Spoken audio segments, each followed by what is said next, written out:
Infinix Hot 40i is 6,290 guys. Ayan yung price guys.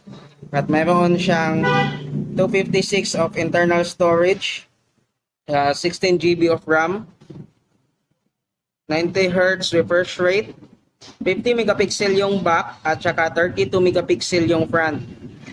Yung sa Infinix Note 30 guys is kagaya lang din nung sa atin. Yung kaibahan lang guys is mayroon siyang free na tempered at saka mayroon siyang free na headset guys.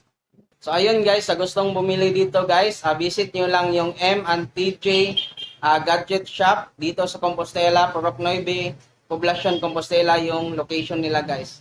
Kaya sana guys, mabisita nyo tong store na to at ma-recommend ko sa inyo talaga to guys kasi daming previous nila guys at saka napaka-approachable nila sa customer guys. Salamat guys, bye bye!